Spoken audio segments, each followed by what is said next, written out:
Question सुन लो, आप लोग भी जो देख रहे हो वीडियो उसको क्वेश्चन चाहे तो लिख सकते हैं, लिखने के बाद क्वेश्चन करेंगे। क्वेश्चन क्या है पूरा सुनिए पहले, क्योंकि लिखा नहीं है तो इसे सुना रहा हूँ। क्वेश्चन है एक 2 microfarad capacitor is charge to 10 volt battery. Question है भाई साहब देखिए समझिएगा, एक 2 माइक्रोफैरेड का कैपेसिटर है, समझेंगे। इधर हमने लिख लिया, हमने क्या किया, 2 माइक्रोफैरेड का कैपेसिटर लिया है। पहले ये देखो एक 2 माइक्रोफैरेड का कैपेसिटर है, कहा जा रहा है 2 microfarad capacitor is charge to 10 volt battery. मेरे बच्चों इसको हमने क्या किया कि 10 वोल्ट की बैटरी लगाया है, इसको हमने क्या किया कि 10 वोल्ट की बैटरी लगाया है और 10 वोल्ट की बैटरी से जोड़ दिया।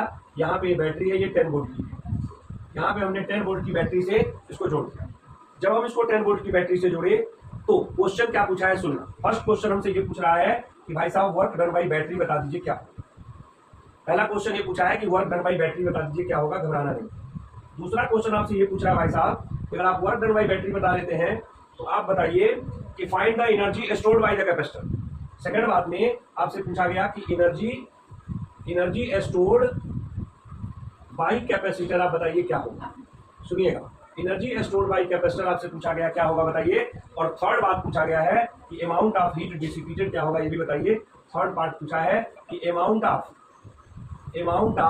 हीट लॉस, जो हीट लॉस है वो बताइए क्या होगा। एक्चुअल में अमाउंट ऑफ हीट लॉस जो है इसी को अमाउंट ऑफ हीट डिसिपेटेड भी कहते हैं।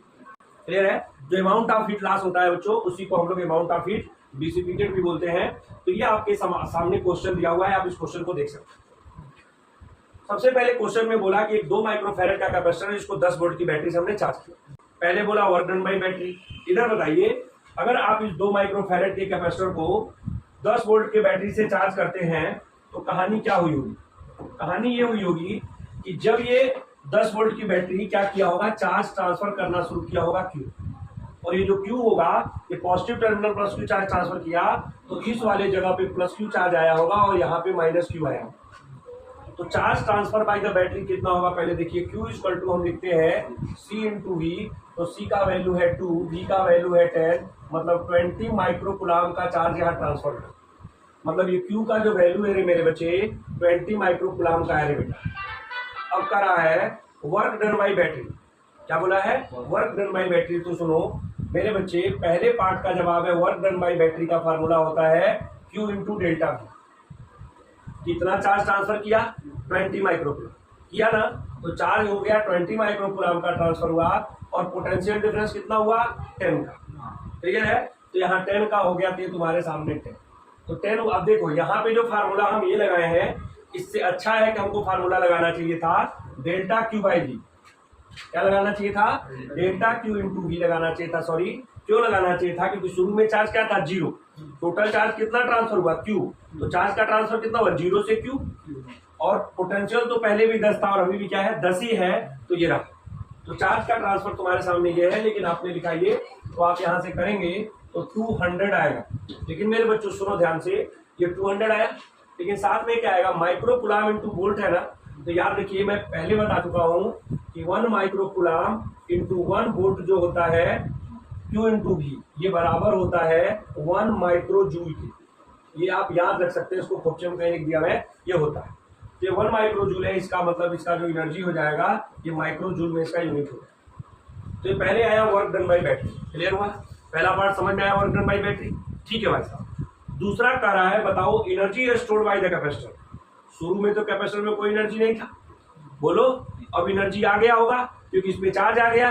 चार्ज आने से क्या होगा, यहाँ इलेक्ट्रिक फील्ड आ जाएगा और इलेक्ट्रिक फील्ड के अंदर क्या होता है, एनर्जी स्टोर करता है, वही तो एनर्जी इसकी पोटेंशियल एनर्जी कहलाती है। कोई कैपेसिटर जो एनर्जी स्टोर करता है वो क्या कहलाता है, पोटेंशियल एनर्जी। इसका मतलब सेकंड पार्ट में इनडायरेक्ट वे में हमसे पूछा है potential energy of the capacitor. बताओ तो पोटेंशियल एनर्जी का फार्मूला क्या होता है, हाफ CV का स्क्वायर। रख सकते हैं ना भाई, C कितना है बोलो तो, हाफ है, C कितना है बोलो 2, V कितना है मेरे बच्चों 10 का स्क्वायर।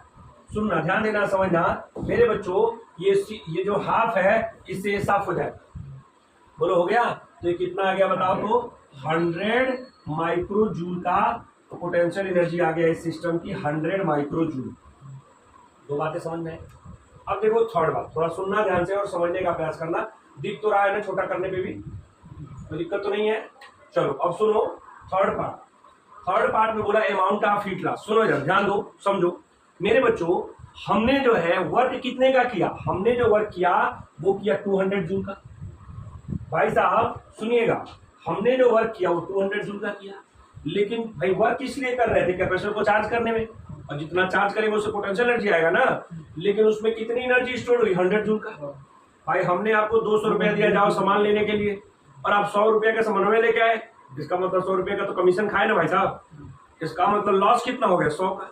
तो भैया अगर लॉस की बात कर रहा है क्वेश्चन में, आपसे बात कर रहा है कि अमाउंट ऑफ हीट लॉस बताओ, तो भाई साहब डेल्टा एच जो होगा वो क्या होगा, यहाँ पे work done by battery minus you. Work done by battery हमारे पास कितना है, 200 माइक्रोजूल, और माइनस कितना है, 100 माइक्रोजूल। थोड़ा कांड करोगे आ जाएगा 100 माइक्रोजूल, मतलब 100 माइक्रोजूल का क्या हो गया यहाँ पे, वर्क हीट लॉस हो गया। तो तीनों बातें समझ में आई कि नहीं आई, क्लियर है, बोलो यार, चलो बोलो यार बच्चों, समझ में आई। अगर तुम मान लो देख लिए वीडियो, अगर तुमको ये समझ में आ गई तो उसको लाइक कर देना यार, ठीक है। चलो आगे बढ़ते नेक्स्ट क्वेश्चन को।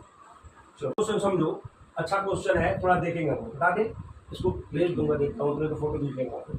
चलो और नेक्स्ट क्वेश्चन क्या है, देखो आप लोग भी समझिए क्वेश्चन को, और आप लिखना चाहें तो लिख भी सकते हैं।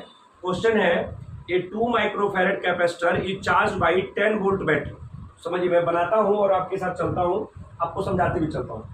कह रहा है एक 2 माइक्रोफैरेड का कैपेसिटर है मेरे बच्चों, ये 2 माइक्रोफैरेड का कैपेसिटर है, ये क्या हो रहा है, चार्ज बाई 10 वोल्ट बैटरी। ये जो है 10 वोल्ट की बैटरी से चार्ज किया गया। ओके भाई साहब, तो कह रहा है क्वेश्चन सुनिए, आप चाहे तो रोक के क्वेश्चन लिख सकते हैं। 2 microfarad capacitor is charge by 10 volt battery, when charging is completed battery is disconnected and now the charge capacitor is connected across the 100 ohm resistor.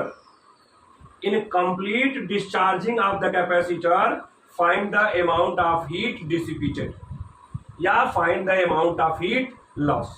ये मैं क्वेश्चन बोल दिया, आप चाहे तो लिख सकते हैं। अब सुनिए मेरे क्वेश्चन का क्या कह रहा है। एक 2 माइक्रोफैरेड का कैपेसिटर है जिसको हमने 10 वोल्ट की बैटरी से कनेक्ट किया और इसको चार्ज किया। जब कंप्लीट चार्ज हो गया ना भाई साहब, सुनिएगा, इसको चार्ज किया, चार्ज करने के बाद इसकी कंप्लीट चार्जिंग हुई। देखो ध्यान से मेरे बच्चों, जब इसकी कंप्लीट चार्जिंग हो गई तो कंप्लीट चार्जिंग होने के बाद इस पे चार्ज प्लस क्यू आ गया होगा, इस पे चार्ज माइनस क्यू आ गया होगा।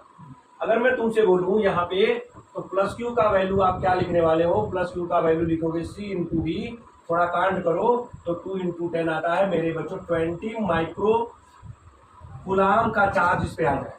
क्लियर है, मतलब ये जो Q का वैल्यू आया ये 20 माइक्रो कूलाम आया, ये आपके सामने याद रखेंगे, चार्ज आ जाएगा। क्लियर है, इतना आ गया।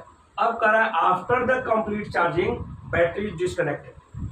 आपको याद है पहले हमने बात किया था, जब इसकी कंप्लीट चार्जिंग हो गई मेरे बच्चों, तो कंप्लीट चार्ज करने के बाद कैपेसिटर पे जो चार्ज होता है वो चेंज नहीं होता है अगर बैटरी को डिस्कनेक्ट कर दिया गया और किसी बाहरी से कनेक्ट न किया गया। तो कंप्लीट चार्जिंग के बाद याद रखिएगा, अगर कोई कैपेसिटर कंप्लीट चार्ज कर दिया जाए और चार्ज करने के बाद उसको अगर हम बैटरी को डिस्कनेक्ट कर देते हैं तो तब तक उसका चार्ज सेम रहता है जब तक वो किसी दूसरे कैपेसिटर, रेसिस्टर या बैटरी से न जोड़ा जाए। अदरवाइज कुछ भी करेंगे, उसके सेपरेशन को बढ़ाएंगे, घटाएंगे, डाइलेक्ट्रिक डालेंगे, कुछ भी करेंगे, उस पर चार्ज हमेशा सेम रहेगा। यहाँ क्या हुआ, इस पे जो प्लस 20 माइक्रोकूलाम का चार्ज आया और माइनस यहाँ पे आया अभी है, लेकिन हम क्या किए भाई साहब, थोड़े देर बाद इस कैपेसिटर को, यहां मैं बना रहा हूं, ध्यान दीजिए, ऊपर कर देता हूं। अब इस कैपेसिटर को हमने क्या किया, अब इस कैपेसिटर को हमने रेसिस्टर से जोड़ दिया 100 ओम के। तो इस कैपेसिटर को मेरे बच्चे जब आप 100 ओम के रेसिस्टर से जोड़ेंगे तो ये 100 ओम का रेसिस्टर आपने जोड़ा है और इस कैपेसिटर को कंप्लीटली डिस्चार्ज कर दिया। तो भाई साहब जब कैपेसिटर कंप्लीटली डिस्चार्ज ही हो गया तो क्या अब इस पे कोई चार्ज बचेगा? नहीं बचेगा, इस पे कोई चार्ज ही नहीं बचा। तो अब कह रहा है कि कंप्लीट डिस्चार्जिंग में बताओ अमाउंट ऑफ हीट लॉस कितना हो, यही क्वेश्चन है। तो सुनो ना, हीट लॉस क्या होता है, initial energy minus final energy. जितना भाई लॉस क्या है, जितना मेरे पास पहले था और जो बाद में हुआ वही तो लॉस बताएगा ना। तो भाई इनिशियल एनर्जी निकालो। तो अगर इनिशियल एनर्जी हम लोग निकालते हैं यू इनिशियल, तो क्या लिखेंगे, हाफ, बोलो ना, क्यू स्क्वायर कितना है, 20 का स्क्वायर मतलब 20 इंटू 20, बोलो इनटू क्या है, क्यू स्क्वायर बाई सी होता है ना, तो क्यू स्क्वायर बाई सी, सी का वैल्यू कितना है 2, ये इसको खाएगा रे बेटा 10 आएगा, ये इसको खाएगा रे बेटा 10 आएगा, तेरे लिए 100 माइक्रो जूल आ जाएगा। बोलो यू इनिशियल आया। लेकिन बताओ क्या तुमको ये दिख रहा है क्या फाइनल कंडीशन में इस कैपेसिटर पे कोई चार्ज है क्या? अरे बेटा अगर फाइनल कंडीशन में इस कैपेसिटर पे चार्ज ही नहीं है तो क्या इसमें कोई पोटेंशियल एनर्जी आएगी? नहीं आएगी, क्योंकि चार्ज नहीं तो फील्ड नहीं, फील्ड नहीं तो कैसा पोटेंशियल एनर्जी? पोटेंशियल एनर्जी रहेगा कहाँ? फील्ड के अंदर ही तो रहेगा, तो हो ही नहीं सकता। इसका मतलब इसका पोटेंशियल एनर्जी फाइनल क्या हो गया? 0। भाई मेरे पास 100 रुपए थे, भाई मेरे पास कितने थे? 100, पूरे खर्चे हो गए, अब कितने हैं? 0। इसका मतलब कितना लॉस हुआ? 100 का 100। भाई मेरे पास 100 थे ना, और अभी बचे कितने? 0। इसका मतलब कितना लॉस हुआ? पूरा पूरा खर्चा हो गया ना, पूरा पूरा लॉस हो गया ना।